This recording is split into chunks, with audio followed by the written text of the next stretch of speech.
Okay, so have you ever thought, like, what would you do if you had to, like, survive underground for 100 days? I mean, Yeah, like a real life fallout situation or something. exact, like in a bunker.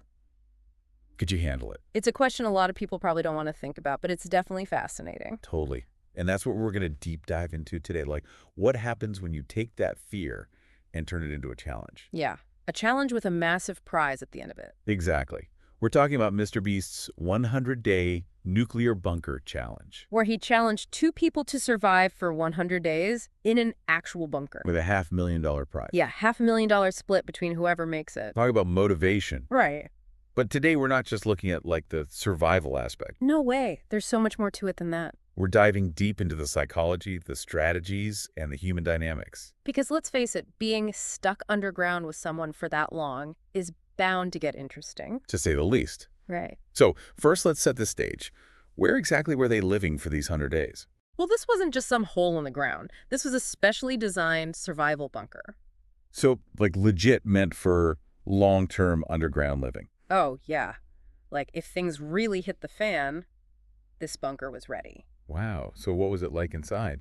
Pretty minimalist, but functional. I mean, they had individual sleeping pods, a kitchen area stocked with all sorts of non-perishable food. Okay, so they're not exactly roughing it. Not really. They even had a small gym and an entertainment area. So they had some ways to keep busy and not go stir crazy. Exactly. Boredom would definitely be a huge challenge in that situation. No kidding. Mm. So tell me more about the contestants. Who were these brave souls who signed up for this? Well, we had Hugo and Rain, who were the original two contestants. Okay, and were they friends before this whole thing, or? You know, I don't think they knew each other super well, but they definitely seemed to have friendly vibes. Okay, so not total strangers thrown into this intense situation. Right. And then to make things even more interesting, Mr. Beast throws in a twist, Yeah, Ryan Trahan joins the challenge partway through. which completely shakes up the whole dynamic. Okay, so 3 totally different personalities, all stuck together underground. Yep. And that's when things really start to get interesting. Like, you can see their different approaches to the whole challenge. Right, like Hugo seemed to be more of the energetic life of the party type. Yeah, always up for a challenge. Thriving on the adrenaline. And then there was Rain, who was all about strategy and planning. Super organized and methodical in everything she did. And then you throw Ryan into the mix, who's this like burst of chaotic energy. Yeah, he's definitely the wild card of the group. Always keeping things unpredictable. And this is where that psychology element really comes into play. So absolutely, because they each had to find ways to cope with the pressure and isolation. Like, imagine being constantly surrounded by the same people in that confined space. Yeah, that would be tough on anyone. And you can see how their relationships evolve throughout the challenge. Like, do they form alliances or are there conflicts? A little bit of both, actually. They definitely worked together and supported each other through the tough times. Which makes sense. Yeah. They're all in it together. But there were definitely moments of friction, too, when the stress got to them. It's like being in a pressure cooker. All that tension has to go somewhere. Exactly. And you can see how they each developed different coping mechanisms. So, like, what kind of things are they doing to stay sane down there? Well, Hugo, for example, he was all about finding ways to have fun and keep spirits high. Yeah, I remember those dance parties he would throw, like, out of nowhere. Exactly. He used humor and his infectious energy to lift everyone's mood. It's like he knew that keeping things lighthearted was crucial in that intense environment. Exactly. And Rain, she was all about routine and structure. Like sticking to a strict schedule every day. Yeah, she found comfort and a sense of control in organizing her time and tasks. Which makes sense. Right. When everything else feels uncertain, having that routine can be grounding. Exactly. It's a smart way to manage stress and anxiety. Absolutely. So we've talked about the bunker, the contestants, and the psychology.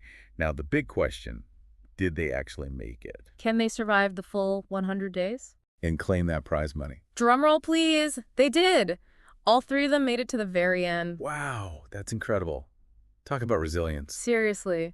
They emerged from that bunker blinking in the sunlight $500,000 richer. And I bet with a whole new perspective on life. Absolutely.